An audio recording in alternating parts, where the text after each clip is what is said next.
Questa è la barchessa di Villa Condulmer a Zerman di Mogliano Veneto, una villa famosa del Settecento. Qua ci fu Verdi per esempio, pare che in qualche maniera la Traviata sia stata rivista qui dopo l'insuccesso della Fenice, ma qui ci fu anche il G7 con Reagan nel 1986, tante cose sono successe in questa villa, ma questa è una villa che ovviamente, come tutte le ville venete, aveva una vocazione agricola. Di questo vi parleremo quest'oggi, ma anche come sempre di consumatori e di parchi. Chiuderemo dallo Storga in provincia di Treviso. Sigla.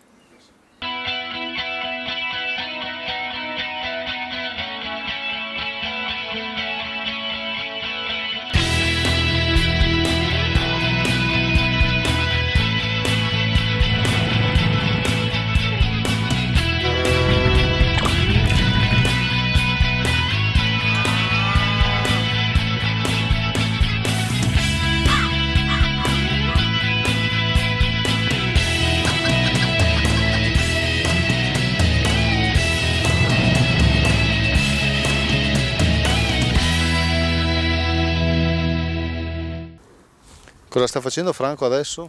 Franco sta mettendo a dimora delle piante nuove, in quanto morte durante l'inverno, magari così mangiate dalle lepri, che qui ce ne sono diverse. E perché le mettiamo giù? Le mettiamo giù perché stiamo creando questa fascia tampone, misura agroambientale 2,14. Stiamo creando appunto questa siepe, fascia tampone, che serve appunto per la deriva nitrati e cose della misura 2,14. Allora, vedete quante belle cose. Noi siamo a Mogliano Veneto e siamo venuti qui a Villa Condulmer, questa grande villa del Settecento, perché c'è un'azienda agricola, come del resto una volta era, quando era ai massimi splendori, non è che adesso sia ai minimi, ma per carità. Assolutamente, fa parte della proprietà che fa capo alla famiglia Monti, una villa storica del Settecento che ha avuto diversi, chiamiamoli padroni. Partiamo dai Condulmer, famiglia nobile veneziana, per arrivare poi Grassi Tornielli di origine piemontese, per arrivare poi ai Bonaventura e successivamente, circa 60 anni fa, agli attuali proprietari che sono i Monti. Ma noi rimaniamo qui perché appunto loro hanno cercato di rendere la realtà agricola attorno all'azienda di qualità, soprattutto di qualità ambientale, quindi attingendo alle misure 214 e 216. Qui avete anche un pioppeto, vero? Abbiamo anche sì, un pioppo da biomassa, quindi a rapido accrescimento, cioè cerchiamo di variare anche quella che è la produzione, per cercare anche di migliorare il bilancio, perché no? Allora, grazie a Giovanni Tonello, che è responsabile proprio qui dell'attività agricola qui per quanto riguarda Villa Condulmer. E noi adesso andiamo, dove andiamo? Andiamo a Badoere, quindi restiamo in provincia di Treviso, andiamo a parlare dei problemi dei consumatori, ma prima l'agenda del PSR. Approvato dalla Conferenza Stato-Regioni il nuovo quadro nazionale per il periodo 2014-2020 delle misure forestali per lo sviluppo rurale. Il testo è scaricabile dal sito reterurale.it. 13 misure, 44 interventi e una maggiore concentrazione delle risorse sono le caratteristiche della proposta di programma di sviluppo rurale 2014-2020. I dettagli nel portale piave.veneto.it. 17,5 milioni di euro per supportare gli investimenti in tecnologie forestali, nella trasformazione e nella commercializzazione dei prodotti forestali. L'intervento è previsto dalla proposta di PSR Veneto. Amiche e amici di Tiriterra, siamo arrivati all'appuntamento con lo spazio dedicato ai consumatori. Ho ricevuto nei giorni scorsi una telefonata di Alfredo Maschietto, vi ricordo, presidente provinciale ADOC, e mi ha detto: Claudio, abbiamo un problema. È così? Certamente. Perché? Perché noi siamo un'associazione per i consumatori. Ovviamente i consumatori, per essere consumatori, devono avere la possibilità di spendere. Per cui tutto quello che viene riportato come produzione in Italia è oggetto dell'associazione consumatori. Questo ne è un esempio. La famosa sciarpa di Teleton. La famosa sciarpa di Teleton. Questo è un prodotto che veniva fatto in Cina e adesso viene prodotto in Italia. Chiaramente il prodotto in Italia ha anche una qualità migliore lasciatemelo dire, rispetto a prodotti che vengono dall'estero. Ed è per questo che questo appuntamento lo abbiamo tenuto qui nella sede dell'azienda di Giuliano Secco, che vi ricordo è presidente nazionale Confartigianato per quanto riguarda l'abbigliamento. Il problema è ben più grave allora. Sì, il problema è ben più grave. Questa della sciarpa è stata, diciamo, non una vittoria, ma una conseguenza di un lavoro fatto dalla Confartigianato in primis per far capire l'importanza di un prodotto fatto in Italia. Purtroppo il consumatore, mi corregga Presidente se sbaglio, il più delle volte tende a risparmiare e non si rende conto in realtà di che prodotto si porta a casa poi. Questo è logico, è un prodotto che viene dall'estero, che non rispetta le normative di produzione e non rispetta le normative di quello che contiene l'oro, perché non ci sono controlli nelle dogane nostre, entra di tutto, quindi un consumatore italiano che deve spendere, è logico che vista la situazione non ci sono soldi nelle famiglie, tenta di risparmiare il più possibile nell'acquisto finale, però deve anche capire che forse è meglio comprare una maglia in meno, ma sicuri di che cosa indossa, perché ci sono maglie che hanno, prodotti, non parlo solo di maglie, ma prodotti in generale che non sappiamo cosa contengono. Presidente, io la ringrazio per il suo contributo importante, grazie a lei e all'ADOC naturalmente. Io adesso mi fermo qui, la linea passa come sempre a Mimmo Vita per il proseguo della nostra trasmissione, poi noi ci ritroveremo per il finale scoprendo un altro dei parchi meravigliosi del nostro Veneto.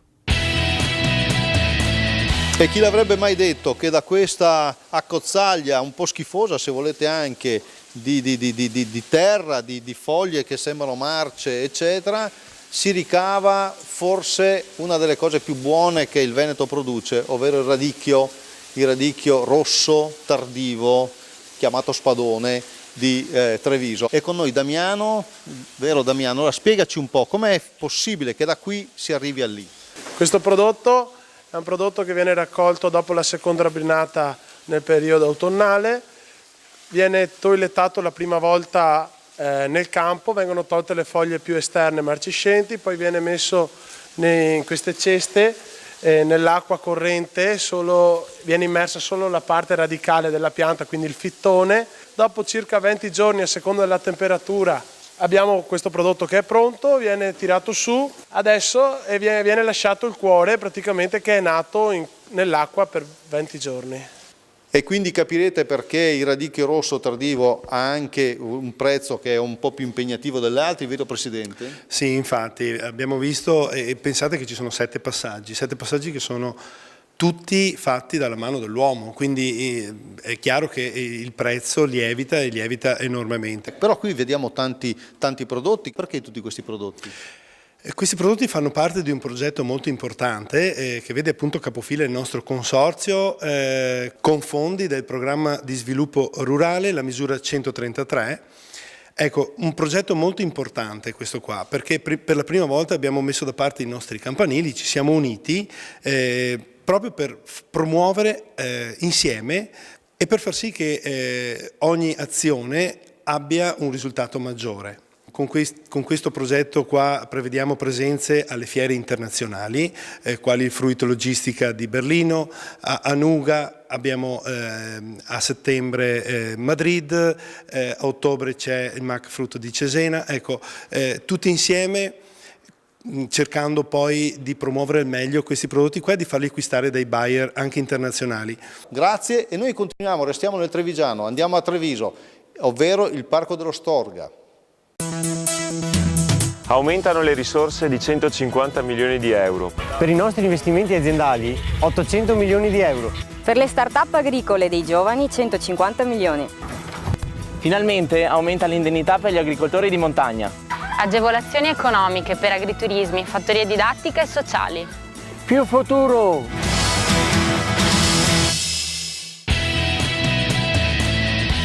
Eccoci di nuovo assieme per la parte conclusiva della nostra trasmissione. Io mi sono spostato in provincia di Treviso, anzi, passatemi il gioco di parole, sono proprio nel cuore della provincia di Treviso, nel senso che poco lontano da noi c'è la sede della provincia di Treviso. Ritrovo con piacere Paolo Pagnani che ci porta a scoprire questa realtà che invece circonda la struttura dove risiede appunto la provincia di Treviso. Questa in realtà è il Parco dello Storga, è l'ex azienda agricola dell'ospedale psichiatrico e poi diventata azienda agricola della provincia, che negli ultimi anni è stata oggetto di un intervento di recupero con la posa, la messa a dimora di un bosco di 50 ettari. Il pubblico che ci segue da casa, eventualmente che decide, io mi auguro, di arrivare fin qui, che cosa trova, Paolo? Allora, può trovare appunto un bosco caratteristico dei nostri ambienti, con la presenza di farnia, con la presenza di ontani, di aceri, la fauna caratteristica del territorio di pianura, quindi lepri, fagiani, grilli, scoiattoli, tutta un po' l'avifauna caratteristica dei nostri ambienti, microroditori, fauna ittica. Di fianco a noi c'è il corso del Rio Piavone, dove sono presenti appunto specie ittiche caratteristiche, la possibilità di fare una corsa con tutte le modalità possibili, dal jogging estremo fino alla classica passeggiata, e di assaporare veramente la natura e l'ambiente. Risorgive, l'acqua sgorga naturale. Sì, questa è acqua che praticamente sgorga dal terreno, perché trovando degli spazi impermeabili in profondità ritorna in superficie, quindi è un'acqua che tra le tante caratteristiche particolari che ha è di avere una temperatura più elevata rispetto all'acqua, diciamo, di un fiume come il Piave. Abbiamo visto però anche due strutture che sono adibite a qualcosa di specifico, mi dicevi poco fa.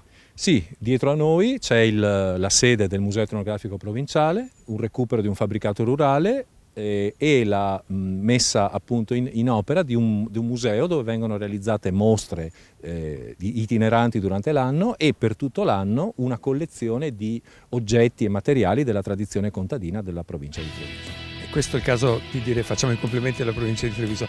Grazie Paolo, Grazie del tempo prezioso che ci hai riservato. Qui finisce la puntata, saluto Mimmo Vita che l'ha condotta con me e naturalmente tutti quanti voi che l'avete seguita. Arrivederci.